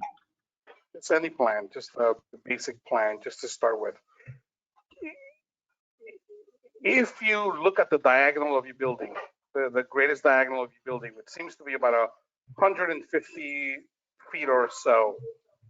Doesn't it seem like your stairs do not comply with 1/3 of the distance of the diagonal? Yeah, so there's actually a stipulation in the building code where if the corridor has the same fire rating, you can count the path round rather than the diagonal as the crow flies. Correct. So that would mean that your corridor would need to be a 1-hour rated corridor in every floor, correct? That's correct, yeah. Including the doors and the frames and everything. So, okay. Sarah, I would just make that note to make sure that we carry that, so that is something that we just understand as an approach to the building, so that we know that as it moves forward through this process and it gets reviewed by planning and ISD, that people understand that. The other thing, Evan, that I was going to say is that and probably you, I don't know if you've started any conversations with Eversource, but from a resilience perspective, I know that for a fact their Eversource is not accepting any underground vaults at all moving forward. So the idea that you're proposing, and that's correct, right? You're proposing an underground vault for the manhole. For the manhole. I haven't, it's not happening in Cambridge, and we've been talking to the people in Somerville, and it's not something that have been approved. And for the idea of a net zero ready building to be putting the transformer below grade from a resiliency perspective, it just seems to me that it's just not a positive approach. And the reason that I bring this up is that I think that you really need to explore that, because I think that you're going to end up putting that bolt or transformer at grade somewhere, and you need to start thinking about where it's going to exist at grade. And I would like to understand that better, because that's going to impact really your site, your landscape, and your building. Okay, that's a good point. We'll start the conversation with Eversource. You know, and I think that it's something that I would like to just continue to review, just because I know that it can't be a condition, because you're limited in space. Right. And that limitation of space is going to impact the massing of the building, your elevations, and a lot of these things. So those are the 2 things off the bat that I just wanted to bring up quickly. as they came up. Okay. That pains my urban heart a little bit there, Frank, but What pains your urban heart, Sarah? The fact that you can't bury a vault? yes. You can't So, anymore. I mean, think about it. You're trying to make a building net zero and you're putting it no, below the. I completely understand, but you know, sort of, there are so many projects that want to put their just green Yeah. boxes where it's easy and not It necessarily also start, you know, well-designed the thing, place. what they're doing is that they're pushing inside the building. So they're creating the idea of you creating either a vault or you're creating either a niche within the building. And you can see a lot of that in Assembly Square, in which they've created like little niches around in some of the buildings. But that's going to impact really your elevations and your facade and your massing. So that's why it's important. Right. If it does Well, end it's up, a very good This point. Thank project you is for working bringing that for it. up. One thing this project is working for it is it is on the hill. So it's Yeah. well above the 100-year flood elevation. Trying to find that, This yeah. is much lower, so there may be a little more flexibility there. So I'm glad you stopped on this slide. Maybe we can talk about the architecture of that. For me, as I look at these options, there's parts that I like about each of them. I like the playfulness on the left-hand side. I think that of Scheme 1, I think there's something interesting there. I like brick. It references surrounding buildings and certainly it's a contextual material for Broadway. But for me, I think all of them, what I'm struggling with is the difference between the two sides, which I think is not, and I know we've talked about this on other projects too, what's really the intent of this zoning requirement that requires you to break up the facade? I think it's not that it's encouraging creation of a single building that looks like two completely separate buildings, because it's not, it's one building. But especially in this location on Broadway, where you're literally right across the street from a building that's twice as long, a 5-story brick building that's 200 feet in length, as opposed to this, which is 120 or something like that. So I guess what I'm looking for is something in any of these options that ties the sides together a little more, where there's still variation between them, but where it isn't so starkly different. I'd say out of the three, one thing I do like about Scheme 2 is the balconies on the corner, wrapping the corner and kind of opening that up a little. I know this isn't a pedestrian street, so the base is a little more solid, which again is contextual. It's similar to other buildings in the neighborhood. But I think to the extent that you can open up that corner and make it feel more open, that is a good urban gesture. One other thought on, sorry, what is the side street that is intersection? Thurston Street. On Thurston, yeah, if you could maybe go to any of the options for that elevation. I like the entry on the corner, which provides direct access to the bike parking without needing to go in an elevator or stairs. So I think that's great to see, with a number of bike parking spaces as well. I think that'll be very usable. The ground level here, I don't think you have to just continue the same window pattern down to grade though. We have amenity space at this level. So maybe there's the opportunity to further distinguish the base of the building on this side in the upper stories. Okay. Following what Tim said, so Tim, I totally agree with you. And I started recombining two of the schemes, and I took, I gotta move this down. Sorry. So I took the right side, I took the number 1, Scheme 1, and paired it with Scheme 2, the corner. And for a few reasons. One, I didn't find the symmetry of the right side on the Scheme 2 and Scheme 3 very satisfying. It's just sort of it furthers, I think what you're talking about, Tim, of these buildings, this building not holding together as a single building, with parts, with major parts to it. And so, and the other reason was the tops then end up being the same, but that gray material, if you combine scheme 1 and scheme 2. But I agree with you, Tim. I think I think there needs to be more similarity to them, more compatibility, as if these were, you're designing, if you want to think of it as two buildings, but one is drawing from the other, matching datum lines, some material relationships and things like that. And we do that in a context when we put a single small. The other thing is that Deborah, further, yeah. It's really funny. I mean, I agree with both your comments. But the other thing that also, Evan, people do is like they grab the facade and they cut it right in the middle, and they do like half of the building this way and half. It's not necessarily that's the way you should be reading the zoning. It could be asymmetrical and not necessarily half of it. And maybe by exploring an asymmetrical reading of that might help you in how the building facade reads a little bit more elegant and a little bit more better scale for that. Okay, that's a good point. Yeah, absolutely. I agree completely. It could be that there could be one facade expression. I'm looking at scheme 2 now. I'm thinking about Dara's idea of pairing up scheme 1, but those balconies, I mean, the 100-foot mark is probably pretty close to the edge of those balconies on scheme 2. So if everything to the right of that balconies was one facade type, and then you got to the balconies, that's something else, and that wrapped the corner. And the side street had a different facade type. There'd be a contextual reason for it. It might help. Okay. Yeah. I won't go too far in depth, but I just wanted to support the comments that have already been said. I think there's a definite opportunity to play with where that separation occurs.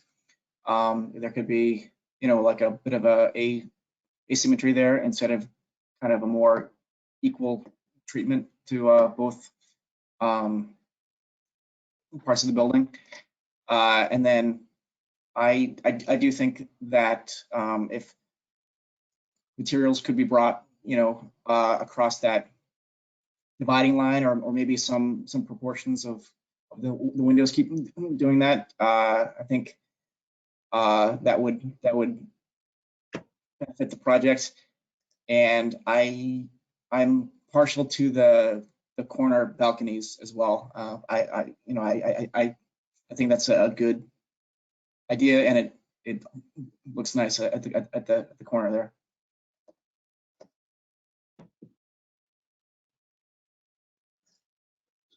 Frank, we can't hear you.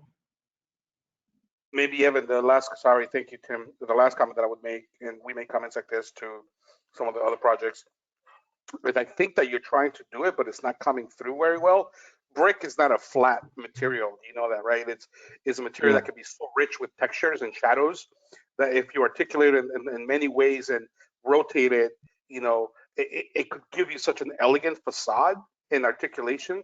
So really explore that. And if you explore that, show us how you're doing that.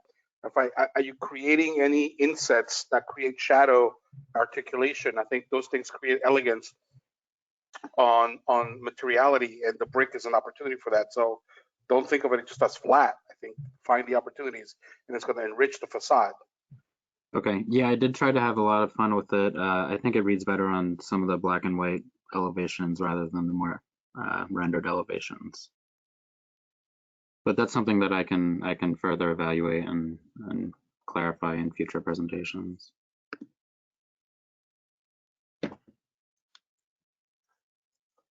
Another thought about the rooftop space and whatever that becomes. Sounds like it's going to be grass, especially in a building like this. There's a couple larger units, but it's predominantly 1-bedroom studios. I'm betting there's going to be a lot of dogs here. And so perhaps one way to think about the rooftop is to provide a space for people to walk their dogs up there. I don't know about others, but I've been hearing a lot this spring about Somerville's recent, like many places, dramatic increase in the number of dogs over the past year and a half, and kids going out to play on Somerville's very limited number of fields and just finding dog poop everywhere because there are not enough places for dogs to go. So I think to the extent that a building like this can accommodate it, it would be an amenity for residents and benefit to the city. I like that idea. We have included them on some rooftop developments that we've done. So I'll talk with ownership about whether we would do it here. Thank you. I had a quick question on one of the landscape drawings at the roof. There was a note for some solar panels. I was just wondering if the infrastructure for that was going to be provided in the project, and the solar panels would be added later, or what the design consideration was, and if that array would be growing, or if that would be adequate to power, I don't know, maybe it's just the rooftop elements. Yeah, that's something that we still need to flesh out with the green building engineer. I think starting off, it would actually be installed, but it's something that we're yet to evaluate. And Sarah, and that's a gray area, right? That happens in a lot of these things, because net zero ready basically means that you can power your building in the future without installing your solar panels. But wouldn't it be, I know that we don't get to see that stuff, but wouldn't it be interesting when someone says, I am net zero ready, here's my calculations in my area that support the fact that in 5, 10, 20 years, I can add solar panels in this area and be net zero, versus just a ephemeral allocation of an area that potentially could hold potentially some solar panels. Yeah, that is evaluated in detail, sort of once there's a complete application, and the Office of Sustainability and Environment goes through all the net zero requirements in detail. So. And Tim, I only bring that up, Tim Hood, I only bring that up because I brought this before and it's been a little bit outside of purview. Oh, okay. Yeah, I was envisioning it might need to grow based on the needs. Oh yeah, totally. And then, if those elements might be visible from a neighbor, and how that impacts the green roof, or maybe the other elements that are visible, like the trellis. Right. Okay, that's something that we'll study more for the next presentation. All right, so I've heard a lot of comments this evening, and given the way the conversation is going, my assumption is that we're not ready to take a vote this evening. So I'm gonna, I think we should entertain a motion to continue this project to the next meeting. I motion to continue this project to the next meeting. All right, motion by Frank. Can we get a second? Seconded by Deborah. Roll call vote. Tim Talon. Yes. Deborah Fennick. Yes. Sherry Bruin. Yes. Tim Hood. Yes. And Frank Valdez. Yes. All right. So thank you both. The good luck with the explorations, and we'll see you next time. Awesome. Thank you. Thank you. Bye. Thank you. All right, and for the commission, we don't have any other business to conduct this evening. So the most favorite motion of the evening. I motion Actually, to before adjourn. Wait. Oh, let's Tim Talon has something to say because he always has something before I say that. Well, usually it's Andrew Arbaugh who brings it up, but just kind of updates on the items that we discussed last November. There were a few rules and regulations for the boards, updating submission requirements, scope, looking at removing backyard cottages and potentially adding urban design plans, and what was the last one? Meeting with the planning board. We are working on all of those items. How about I work with Andrew to get you a little bit more detail on those as part of our other business for next meeting. Perfect. All right. Okay. Now can you all shout at me about motions? I move to adjourn. I second. Second. No, I second. I third. Roll call vote. All right. We'll start with Sherry since she's Yes. Deborah, Yes. Frank, Yes. Tim, Yes. and Tim. Yes. All right. So at 8:13, this meeting is adjourned. Thank you all very much. All right. Have a good Good night, evening. everyone. Bon appetit.